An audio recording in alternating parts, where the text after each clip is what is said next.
My wife started saying, "It's just girls' night." I found a receipt for a hotel room with champagne and chocolate strawberries. I booked the same room the next day, under a different name. When she walked in with him, I was already in the shower. "My name's Mark. I'm 43, live in Denver, Colorado, and until recently, I thought I had a solid marriage. My wife, Sarah, is 39. We've been married 12 years. No kids, just us and our dog, Max. I work in IT for a logistics company downtown. She's a marketing manager for a healthcare startup.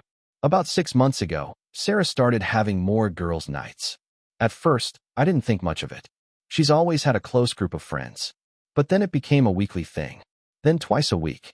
Then she'd come home late, sometimes after midnight. She'd say they went to a new wine bar or had dinner at some trendy spot. I'd ask who was there, and she'd list off the usual names. But something felt off. One night, she came home smelling like a different perfume. Not hers. I noticed a faint lipstick smudge on her collar. She never wears lipstick. When I asked, she laughed it off, saying one of her friends hugged her goodbye and must have left a mark. I wanted to believe her. I really did. Then, last month, I was doing laundry and found a receipt in her jeans pocket. It was from the Hyatt Regency downtown, room 1423. The date was from 2 nights prior, a Wednesday. The receipt listed a bottle of champagne and chocolate-covered strawberries. The total was $215. I stared at it for a long time, my hands shaking. I didn't confront her. Not yet. I needed to be sure. I needed proof. I called the Hyatt and asked to book room 1423 for the following Wednesday. They said it was available. I reserved it under a different name, Michael Thompson. I paid in advance and requested the same amenities, champagne and chocolate-covered strawberries. I also asked for early check-in. That Wednesday, I left work early and checked into the room around 3 p.m. I brought a duffel bag with a change of clothes, some toiletries, and a bottle of body wash Sarah likes. I set up my phone to record video, placing it discreetly on the dresser facing the door. Then I waited. Around 6:30 p.m., I heard the door handle jiggle. I quickly turned on the shower and stepped inside, leaving the curtains slightly open. Through the steam, I saw the door open. Sarah walked in, laughing, followed by a man I didn't recognize. Tall, athletic build, probably mid-40s. They were holding hands. "Wow, they really set the mood," he said, noticing the champagne and strawberries. Sarah giggled. "Told you I had connections." I felt a surge of anger and heartbreak. I wanted to burst out, confront them, scream. But I waited. I needed more. They started kissing, moving toward the bed. That's when I stepped out of the shower, towel around my waist. "Hope you don't mind," I said calmly. "I started without you." They both froze. Sarah's face went pale. The man looked confused, then angry. "Who the hell are you?" he demanded. "I'm her husband," I replied, pointing at Sarah. "And you are?" He looked at Sarah, then back at me. "You didn't tell me you were married," Sarah stammered. "Mark, I can explain." I held up my hand. "Save it." I grabbed my phone from the dresser. "Smile," I said, showing them the recording. "You're on candid camera." The man stormed out, muttering curses. Sarah collapsed onto the bed, crying. I got dressed, packed my things, and left without another word. I filed for divorce the next day. My lawyer was efficient and understanding. I provided the video as evidence. Colorado is a no-fault divorce state, but the evidence helped in negotiating the settlement. Sarah tried to contact me multiple times, calls, texts, emails. I ignored them all. She even showed up at my office once, but security escorted her out.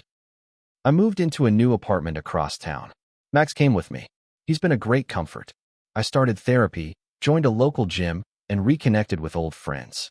It's been a journey, but I'm healing. A week after the divorce papers were filed, I got a call from Sarah's younger sister, Megan. We'd always been on good terms.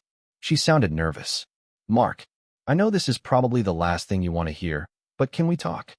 I paused. "Is this about Sarah?" "No." "Yes." "Not exactly. It's about him." "The guy from the hotel?" "Yeah. His name is Daniel. He's not who you think he is." I rolled my eyes. Not interested in her new boyfriend's backstory. "He's married, Mark. With 3 kids. One of them is 12. That hit different." "Wait. What?" "Yeah. I only found out yesterday. His wife showed up at my job. She found Sarah's number in his call logs and thought I was her. I felt like I got punched in the gut all over again." "You serious?" Dead serious. His wife's name is Erica. Well, let's just say she's not backing down quietly. 2 days later, I was home feeding Max when I heard a knock. I opened the door, and there stood a woman, tall, sharp-featured, eyes that had seen betrayal. She looked like someone who hadn't slept in days. "Mark?" she asked. "Yeah, I'm Erica, Daniel's wife." I nodded slowly. "Come in."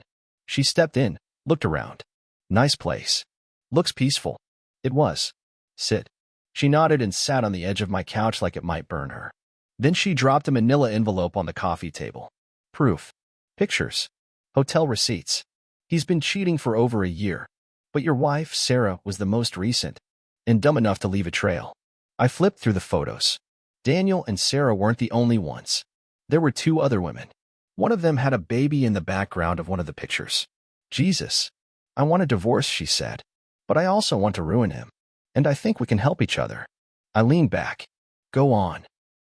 Over the next week, Erica and I became strange allies. She was ruthless, organized, and determined. She'd already contacted Daniel's boss anonymously and sent the proof to HR. He worked in finance, reputation mattered. I took the video from the hotel and clipped it, just enough to show Sarah and Daniel together.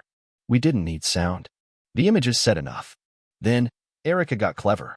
He coaches a youth soccer team. Parents need to know who's around their kids. I hesitated. That's serious. So is cheating on your wife with 3 different women, including one who brings her kid to practices. Fair. She printed out flyers, anonymous ones, with side-by-side photos of Daniel with each woman. She mailed them, emailed them, even posted one at the local coffee shop he always bragged about. The fallout was nuclear. Daniel lost his job within a week. His team dropped him. His kids?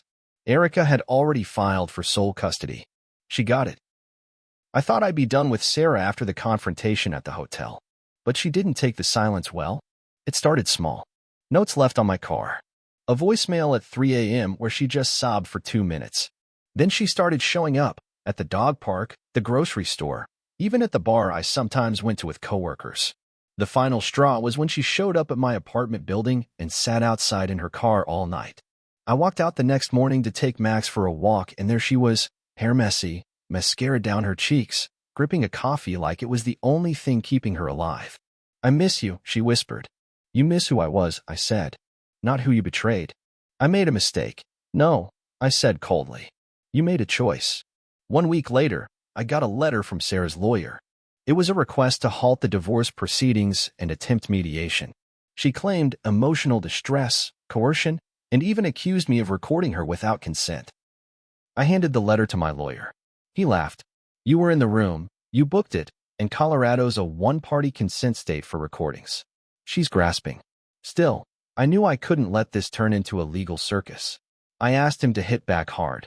Full divorce, no assets split beyond what's fair, and 0 alimony. He made it happen. Sarah lost it. She went online and tried to smear me. Facebook posts, Instagram stories, even made a TikTok crying about how I ruined her life. She tagged my job in a post. My boss called me in. "This some kind of ex-drama?" I nodded. "She cheated. I caught her. She's spiraling." He grunted. "Handle your business. Just don't bring it here." Just when I thought it was over, I got a letter in the mail. Not from a lawyer, but from a man named Greg. It was a simple typed letter. "You don't know me, but I'm Sarah's first husband. We were married for 3 years before you. If she's doing to you what she did to me, I'm sorry.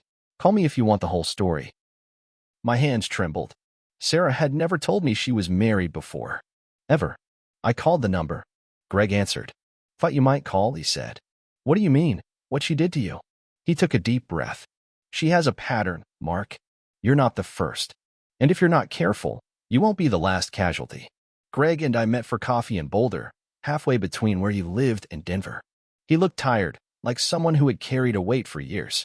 We sat in a corner booth. He slid over a small folder.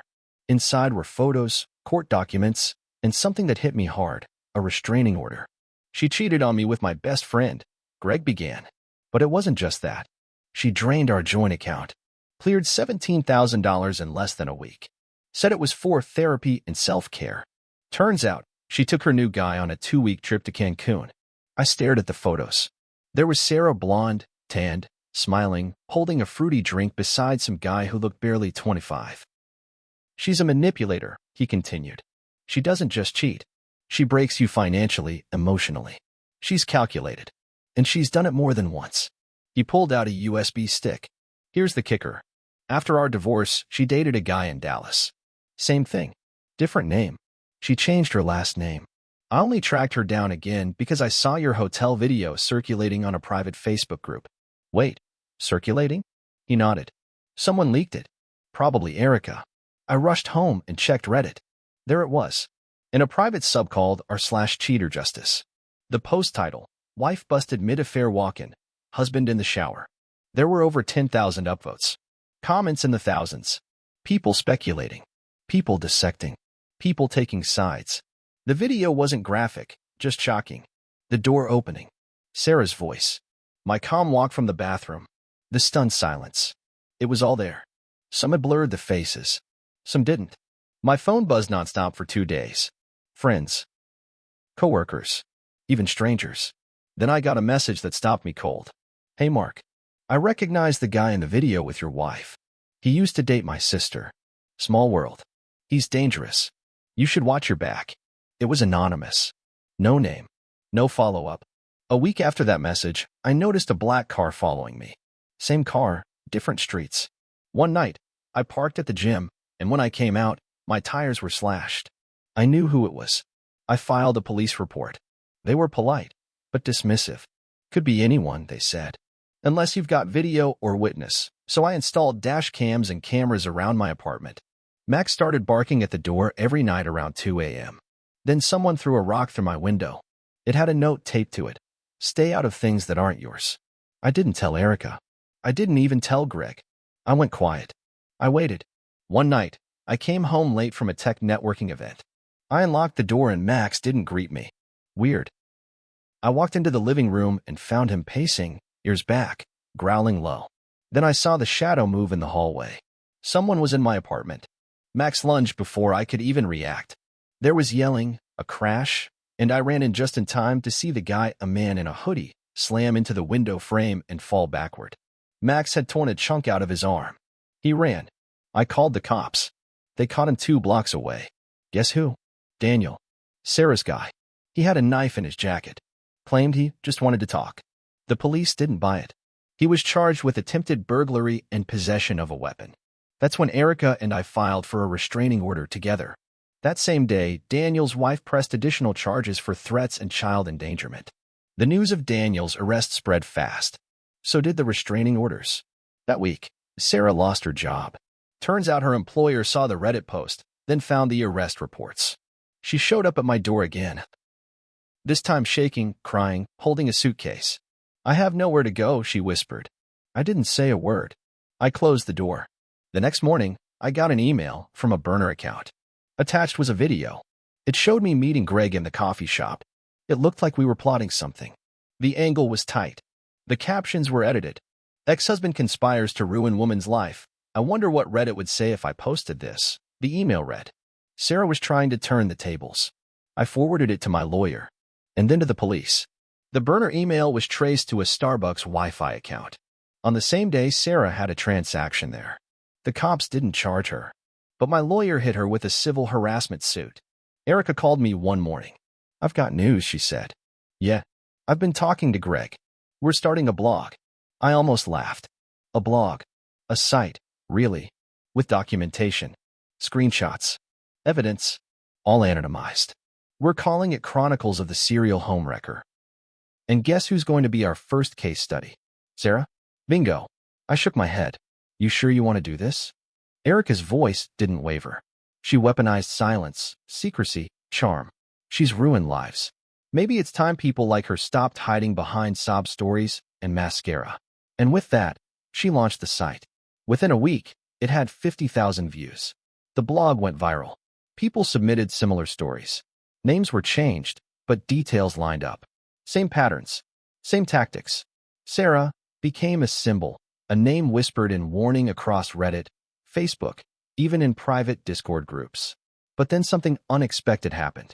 I was dozing off on the couch when my phone rang. Unknown number. I answered. Silence. Then a voice. Male.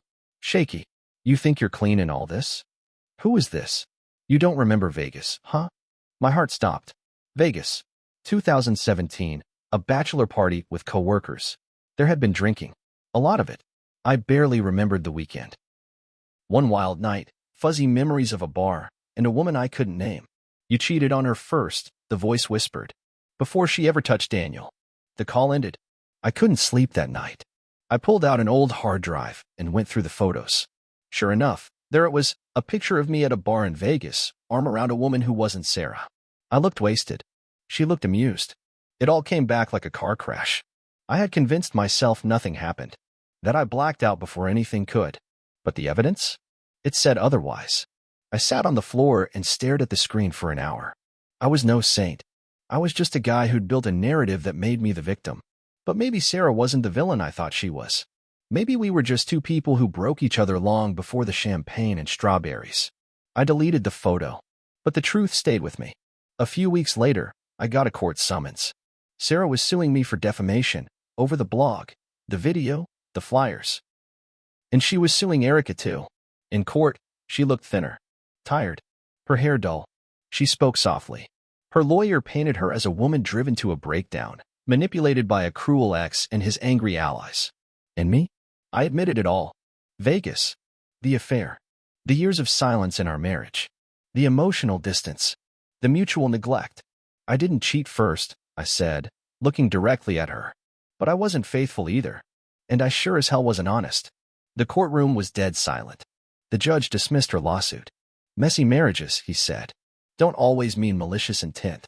But it's clear this isn't defamation, it's damage control. He told her she was free to walk away. Told us all to walk away. I thought that would be the end. But it wasn't. 2 nights later, my building caught fire. The police ruled it arson. The cameras caught a blurry figure outside, pouring gasoline near the dumpster. The flames reached the 2nd floor. My apartment. Max was inside. He made it out. But barely. Covered in soot, coughing, scared out of his mind. I lost everything. Furniture. Clothes. Photos. Gone. I knew it was her. I knew. But they had no proof. No fingerprints. No confession. Erica disappeared. Moved to Maine. Shut down the blog. Said she wanted peace. Greg emailed me once. We did what we could, he wrote. But some fires don't go out. They just move. I changed my number. Changed apartments. Kept Max close. I work remotely now. I don't go out much. I don't trust people easily. And Sarah? She vanished. Last I heard, she was spotted in New Orleans, under a different name, working at a boutique hotel. Charming guests. Flashing that same practice smile. I think about confronting her again sometimes. But what would I even say? I broke you, and you burned me? We both played our parts. We both wore the masks. There's a box I keep under my bed now. It has one thing in it, the champagne cork from that hotel night. Burnt around the edges from the fire. But still there. A reminder. Not a betrayal, but of what happens when two people destroy each other slowly, year by year, lie by lie, until one of them sets a match, and the other hands them the lighter.